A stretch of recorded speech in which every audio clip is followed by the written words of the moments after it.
వాస్తవ్యులందరికీ కళాకారులందరికీ ఒకసారి ధన్యవాదాలు. ఎందుకోసమో తెలుసా? మా నల్లగొండలో కానీ హైదరాబాద్లో కానీ ట్రాకులు పెట్టుకొని డ్యాన్సులు వేస్తున్నామండి. మేము భరతనాట్యాలు కూడా ట్రాకులు పెట్టుకొని వేస్తే మీరు లైవ్ ఇన్స్ట్రుమెంట్స్తో డ్యాన్స్ వేయించి చూపించారు మాకు మాస్టర్ గారు. ఎంత అద్భుతమైన విషయం అండి. ఆ మాస్టర్ గారికి ఎన్ని అభినందనలు చెప్పినా తక్కువే. లైవ్ ఇన్స్ట్రుమెంట్స్ పెడితే ఏం జరుగుతుంది? అక్కడ నలుగురు కళాకారులు మనకు పరిచయం అవుతున్నారు. వాళ్ళ యొక్క టాలెంట్ మనకు తెలుస్తాం. వాళ్ళని మనం కలుసుకుని వాళ్ళని పొగిడేటువంటి అవకాశం ఉంటుంది.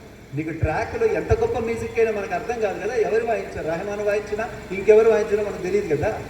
కాబట్టి మీ మిర్యాలగూడ వాళ్ళు ఎంత కళాభిమానులు అంటే ఈరోజు కూడా లైవ్ ఇన్స్ట్రుమెంట్స్కి పెట్టుకొని డ్యాన్స్ మనకి ఇక్కడ పెట్టారు. భరతనాట్యం మన భారతదేశానికి సంబంధించినటువంటి కళ కాదు, కేవలం వరం. కళ అనేది కేవలం వరం అనుకోకండి, అది కృషి సాధనల స్వయంవరం. ఎవడు కృషి చేస్తాడో, ఎవడు సాధన చేస్తాడో వాడు మాత్రమే కళాకారుడిగా ఉంటాడు. మీ పిల్లలు కనుక కళాకారులు అయితే 24 గంటలు చదువుకోండి అని వాళ్ళు దుంపదించకండి. చదువుకోకున్నా పర్లేదు డ్యాన్స్ అయ్యి, చదువుకోకున్నా పర్లేదు ఆర్ట్ నేర్చుకో, చదువుకోకున్నా పర్లేదు పాటలు నేర్చుకో, ఇలా చెప్పండి. కానీ ఊరికి వాటి వెంటబడి ఆ 1,00,000 మంది బానిసల మధ్య వివాణి కూడా ఐటీ బానిసలు చేయకండి ప్లీజ్. కళాకారులు స్వతంత్ర జీవులు, కళాకారులు స్వేచ్ఛా జీవులు.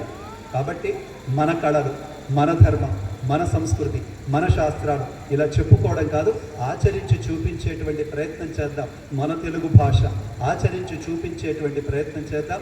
అలా ప్రయత్నం చేయడానికి నాంది వాక్యంగా మొదటి అడుగుగా ఇలాంటి బస్తీలో కార్యక్రమాలు పెట్టి మాలాంటి వాళ్ళందరికీ కూడా దీంట్లో భాగస్వామ్యం కల్పించినటువంటి పెద్దలందరికీ పేరు పేరున ధన్యవాదాలు తెలియజేస్తూ, ఇంతసేపు మీరు కూర్చున్న మీకు కూడా ధన్యవాదాలు తెలియజేస్తూ, సోదరి నాకు ముందే సమయం చెప్పింది, అది మీరిందో ఏమో నాకు తెలియదు, క్షమించాల్సిందిగా కోరుకుంటూ కాలాతిక్రమం